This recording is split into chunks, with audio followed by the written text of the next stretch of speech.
Welcome to Good Morning Hospitality, your one-stop shop for the latest news, noteworthy trends, and thought-provoking discussions across the industry. From hotels and short-term rentals to all things travel and hospitality, you'll find each episode equips you with the information that you need to start your week. Join us on Good Morning Hospitality every Monday, wherever you get your podcasts.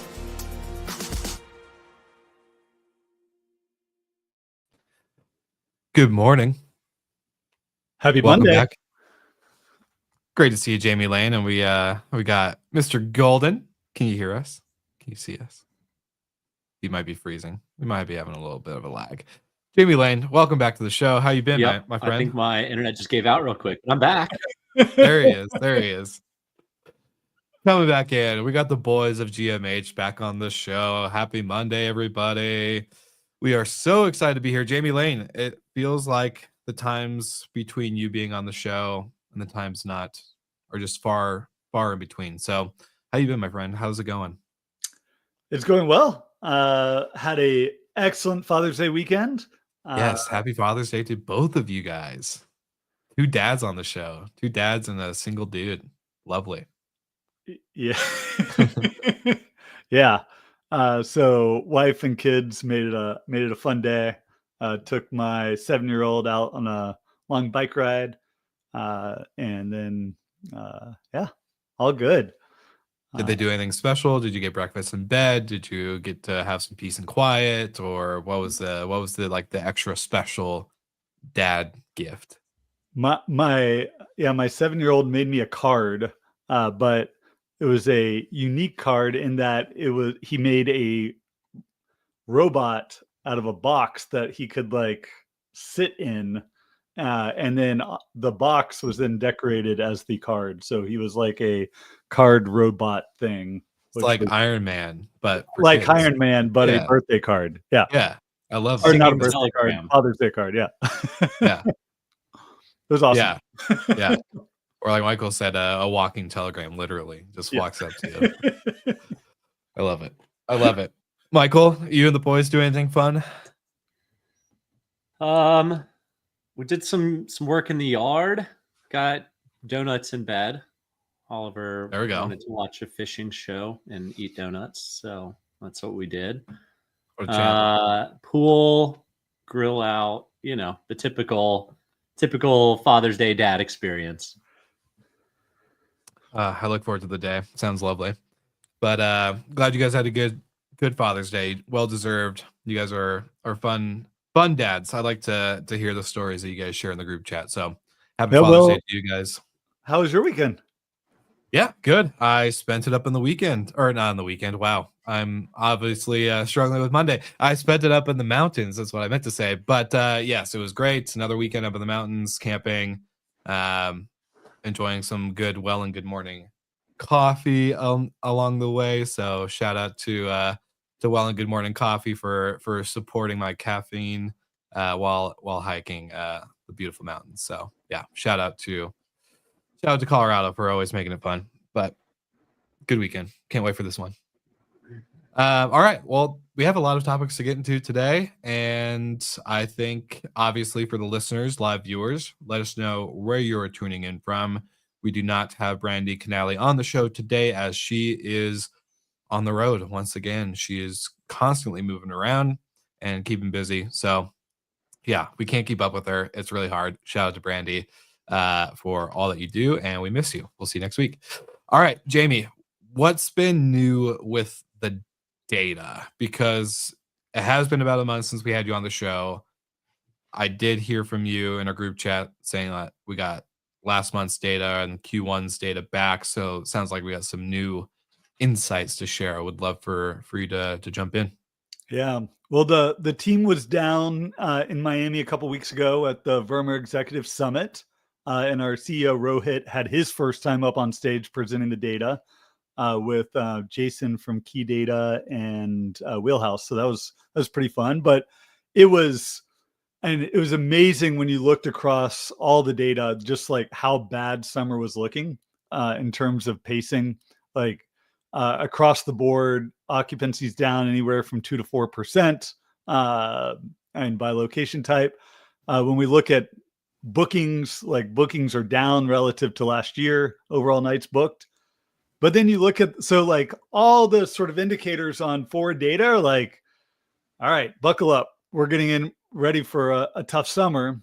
And then you look at the historical data and things are still like looking okay. Like demand was up 4.5% in May. Overall occupancy was only down 1%. So like there's like a disconnect between the forward data and the historical data, and that's sort of lead times.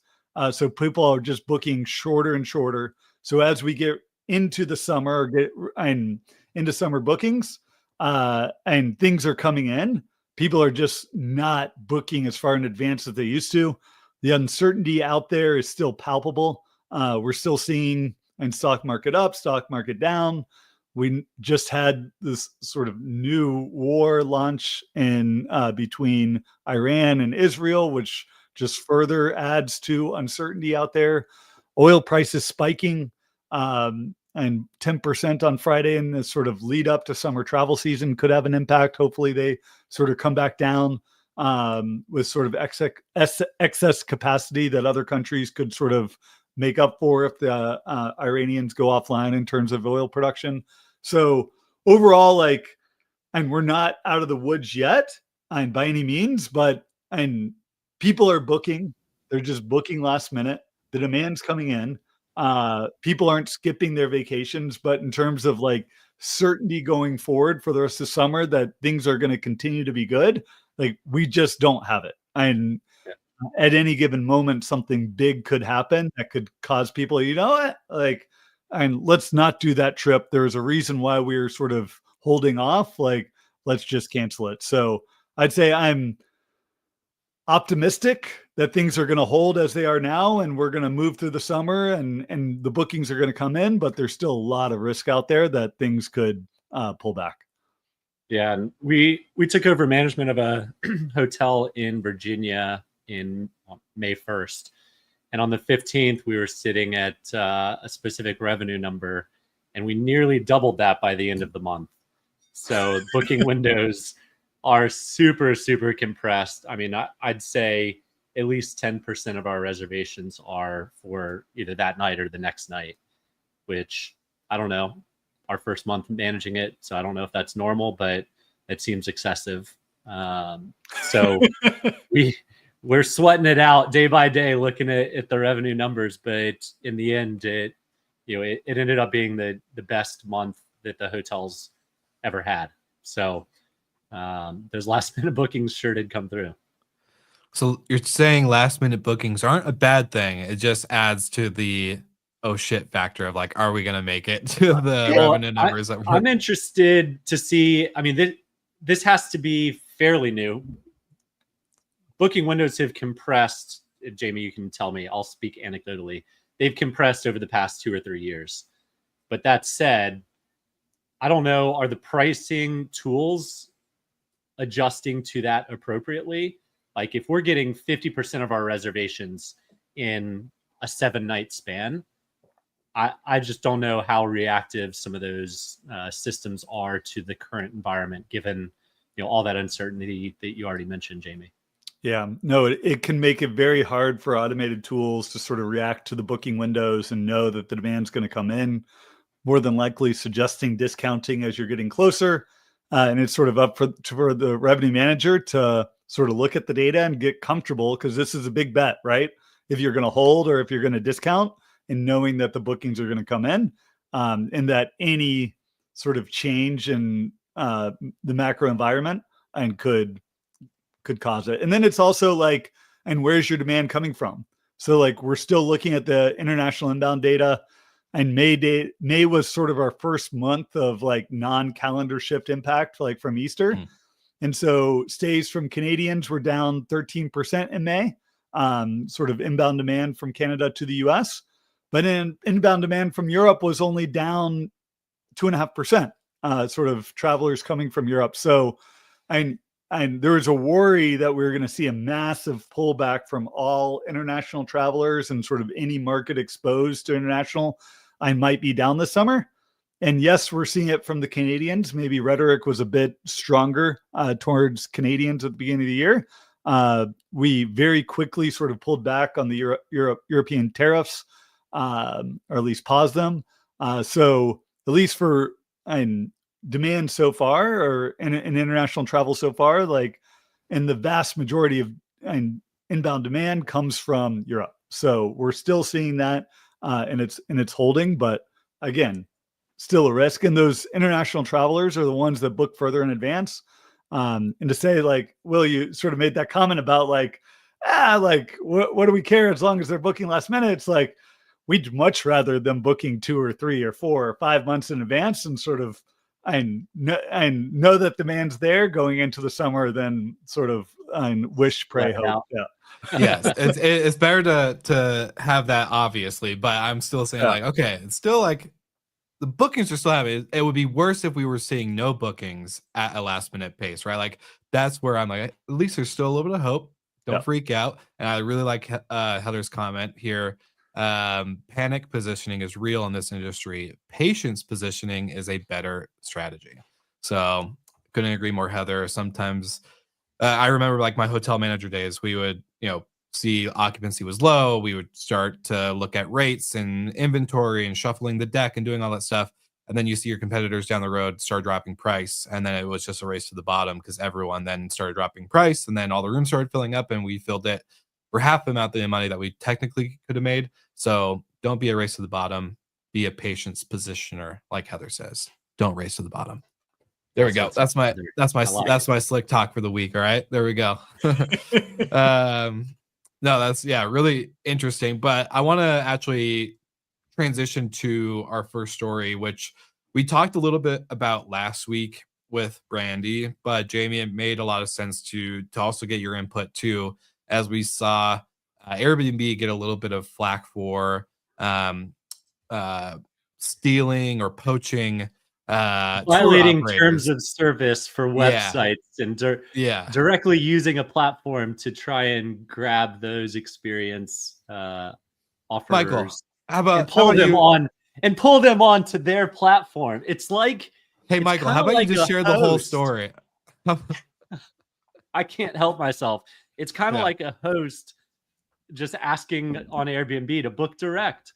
Just circumnavigate the whole platform that's already in place and then go take it off platform. It's wild to me that Airbnb thinks that this is okay. All right, let's set the stage. You got your Brandy rant. So for the listeners, for the live viewers as well, Airbnb got some flack for trying to get tour operators and experience operators onto their platform by messaging them using the Airbnb.com email through Facebook Messenger or through Facebook groups and through other platforms. Basically, I'm not going to go into all the details. There's an article on Skift. Go read it. And obviously so I want to say is this is not the first time Airbnb has ever done this. If we look back at the early days, the growth years when they got some funding, they're getting a little bit of traction. They're the new cool hot startup in Silicon Valley, and they started stealing listings and copying listings from Vrbo, right? So we know this is public, and if they not, originally started on Craigslist, right? Craigslist, yes, but we'll make it a little bit more impactful because Vrbo is a real platform, unlike Craigslist, in my opinion. But so okay, like obviously some morally and ethically wrong, maybe, I don't know. They're not unknown for doing this, right? Like they've done this in the past. So this is something that they have done as a startup, but as a publicly traded company, I think it would be pretty shocking. Michael's pretty passionate about it. Jamie has a different perspective. Jamie, before I ramble on and probably butcher the story. Michael wants to jump in. One more word in. Let's go.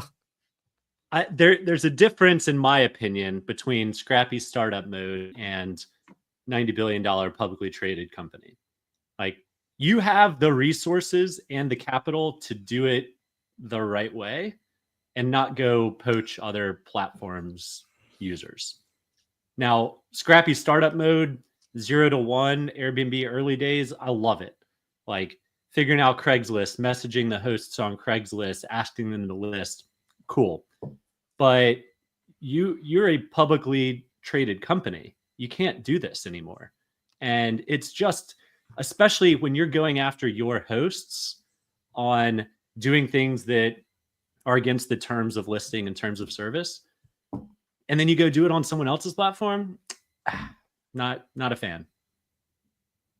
Yeah. So, and clearly they shouldn't have been using the competitors' platforms to be messaging and operators. Like that's that and against terms of service, yada yada yada. Like they shouldn't have been doing that.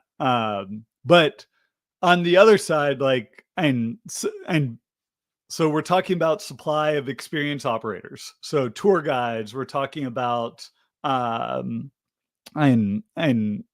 people offering sort of services, experiences in each of these cities.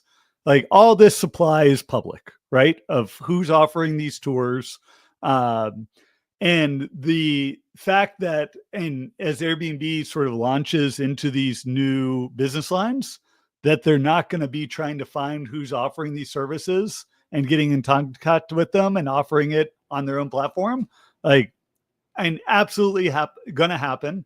Absolutely happens now. And for Airbnb finding hosts and property managers that are on Booking and Vrbo, and Booking and Vrbo finding property managers that are on Airbnb. Like this is what, and they've got entire supply teams sort of focused on finding who are the property managers out there and what platforms they're on and how can I convince them to come onto my platform. And as I said, yes, they shouldn't have been doing it through the platform, but I don't think we can fault them for trying to go after these existing operators. It's going to be up to them to figure out what platforms they want to list on.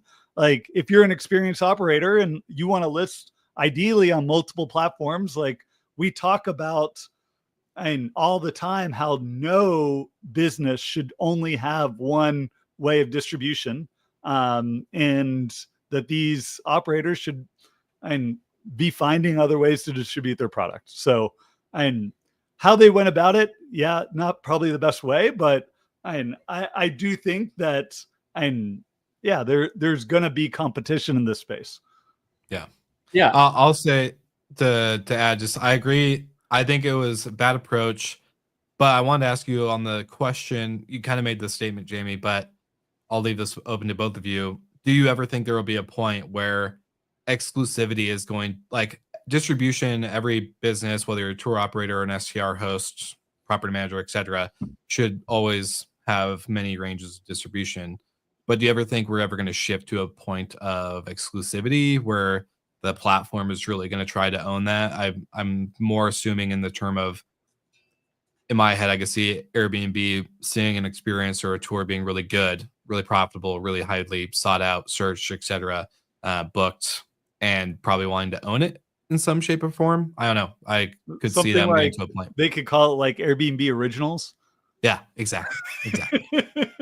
Yeah, I think if they're sourcing the supply and negotiating with them, that they're going to give them top placement and they're essentially creating that inventory and then saying that has to be sort of exclusive, like fine, but they're probably going in with that this isn't a business. Like Megan Thee Stallion probably isn't, it's not her business that she's doing this experience with them. It's more of a marketing play and she's getting paid for that. Right. Yeah. So I don't think most businesses, unless you're really getting compensated for it to make it exclusive, are going to be comfortable with any sort of OTA sort of and forcing exclusive distribution. And I think we've all criticized and seen companies that have tried to come into the short-term rental space with exclusive arrangements. And once you dig into the details, oh no, I'm not gonna give you an exclusive distribution of my properties. Yeah. It changed with Marriott Homes and Villas a long time ago. When they first entered the space, that was a big issue. So yeah, and we talked about it on the show, I believe. Golden, any other brandy rant thoughts around this? I think I made myself clear on the experiences piece. It's one thing to go after the same supply. There are only so many tour operators. You just, as a publicly traded company, you can't use your @airbnb.com email and message people through the platform. Totally agreed. Yeah. So, and Will, on your question on exclusivity, I think anybody moving towards an exclusive route is going the wrong direction, as evidenced by our next article. PayPal. I was gonna say maybe not exclusivity now, but do you think in the future, like 3 years, 4 years, AI develops, social media and booking changes with the way inventory is now displayed for the inspirational moments, etc. Nothing. You don't think anything will change it? No, I think supply in the hotel side has been largely commoditized for a long time, and I think we're heading that direction in short-term rentals. When you can book a stay on Amex, on Capital One, on Marriott Homes and Villas, on and now on our latest article on PayPal, then supply is commoditized if it's on PayPal and bookable.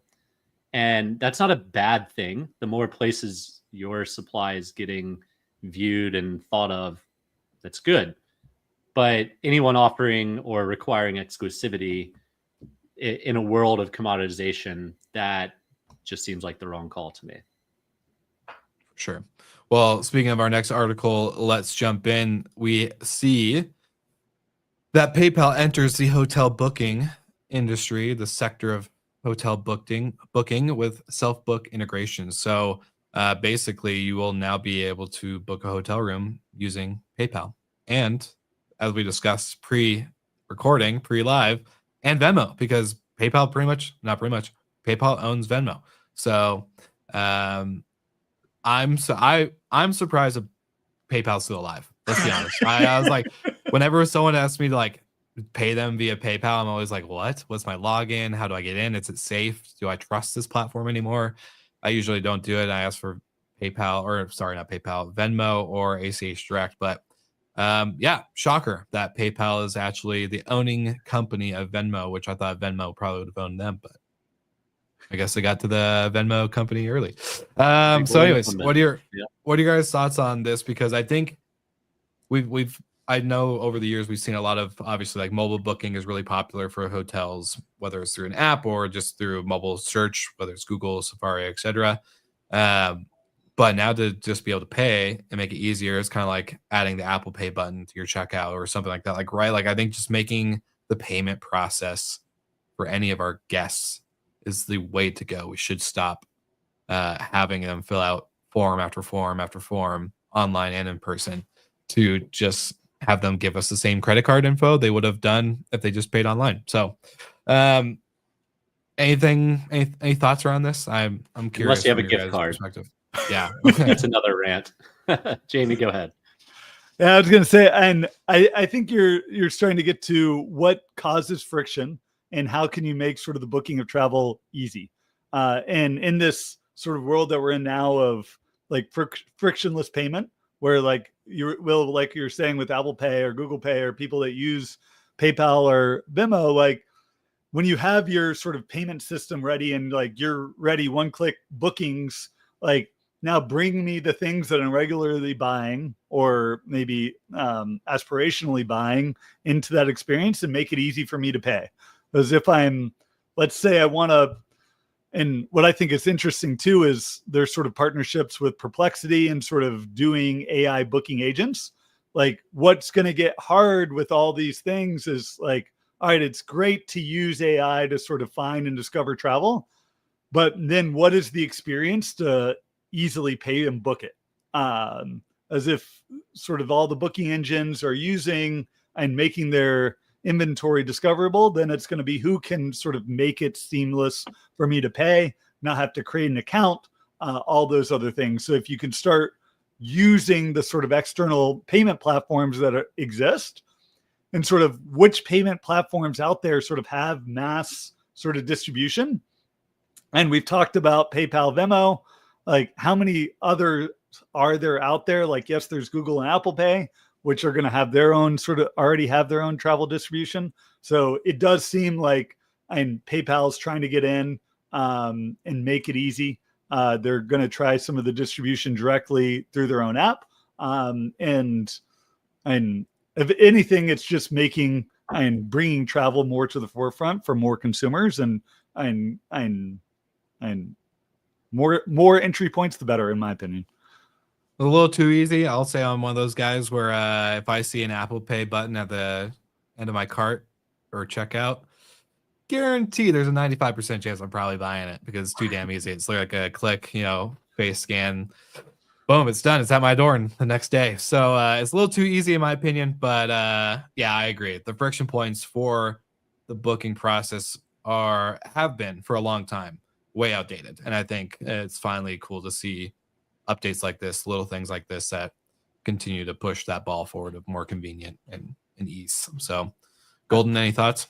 Yeah, I think any of these payment processors, credit card companies, I think it all comes down to loyalty and rewards. And similar to you guys, I personally haven't used PayPal forever, but I looked it up beforehand. They have their own rewards program, turns out. So my guess is this is a way that they can try and start building loyalty. People love using their credit card points to book travel.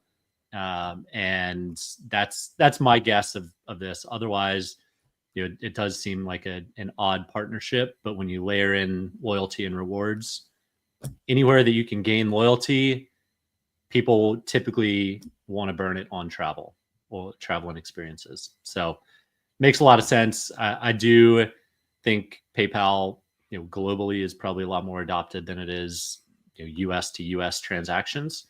But if there's one more way to earn and burn points, then why not? We're a big fan of loyalty and points on the show, as our listeners can tell. We almost talk about it every week. But no, I love it. It's good stuff. Jamie, I'm tired of hearing Michael telling me same old, same old. So what do you got going on this week? Anything you're looking forward to? What's in the pipeline for AirDNA? Give us some forward thinking into the future of what that crystal ball of yours shows. Yeah. So on the travel front, we're doing a fun sort of thing with our short-term rental up in North Georgia. Sort of blocked it for a week, taking my son up. We're doing an outdoor camp up in North Georgia. So he's going to go up there for a week. I'm going to work from the house for a week, get some projects done, and then we'll have some family up for the weekend. So looking forward to spending a week up there. And then on the conference side, I think my next one is in early July, Destinations International, first DMO conference I've been to in quite a bit. So looking forward to getting up to Chicago. Good old Chicago. Yeah. You going to go to a game? You do anything fun while you're there or just work? Probably just work. Yeah. And the conference scene, get out and do anything else besides go to a conference? Absolutely not. Never. We would never give a banger speech and fly home, huh? Yeah. Blow their minds with all the data and then just go home to your life. I love it. Are you scheduled at 8 a.m. on the second day? I hope not. Mostly because the conference ends on Friday, and Saturday morning, me and the whole family are flying up to Maine for 2 weeks. So I still haven't booked my flight home, but because I don't know what I'm speaking at. But man, I hope I'm not getting home late Friday night and then flying out first thing Saturday in the morning, because my wife is going to kill me. And for all the live viewers / listeners, Jamie always gets the worst speaking spots at conferences where it's like the last day, first thing in the morning, everyone's hungover, like all the bad scenarios you can get as a speaker, and he still crushes it. So hopefully you don't get it bad. Yeah, I always try to spin it of all right, who are they going to wake up for? Yeah, exactly. Somebody give him a headliner, somebody give him prime real estate. It's that early morning energy that Jamie brings, they're just we got to close it out with a bang. We just gotta. I love it. Well, Michael, how about you? Anything new, exciting that you're looking forward to? Not so much this week, same old, same old. Lovely. Well, I'll share something since I'm excited because I'm a big racing fan. So I'm going to Pikes Peak International Hill Climb, which is a all-day race series where basically a bunch of different types of cars race up the mountain, 12 miles, 156 turns. It's sick. I can't wait. So I'm excited for that. I'm trying to work this week. I'm trying to get as much done as possible, but a little distracted. Got a little. Get it done, Will. I know. I got some Instagram reels I'm just like constantly watching because it's so fun. But anyways, for all of our listeners, thank you for tuning in. And just an FYI, if you missed last week's episode, there was an Easter egg dropped for all of you saying that if you use the code Good Morning 25, you would have gotten a sample of our coffee sent to your door. So use the code Good Morning 25 to get Well and Good Morning coffee directly to your door. And of course, like always, don't forget to like and subscribe to the show. And if you're in Barcelona, I believe it's this week. Yes, it's this week. If you're in Barcelona, join our happy hour put on by our friends at Scale Rentals, Truvy, and Good Morning Hospitality, where we're going to have Leo and Sarah and everybody bringing on a good happy hour time for networking in Barcelona, the 20th, I believe. Let me pull it up. Yes, the 20th. So grab the link there in our LinkedIn page. But thank you so much again for tuning in. Thank you for Paul. Thank you for Terry White. Thank you for Heather. Always making it a great live show. See you guys on the next one.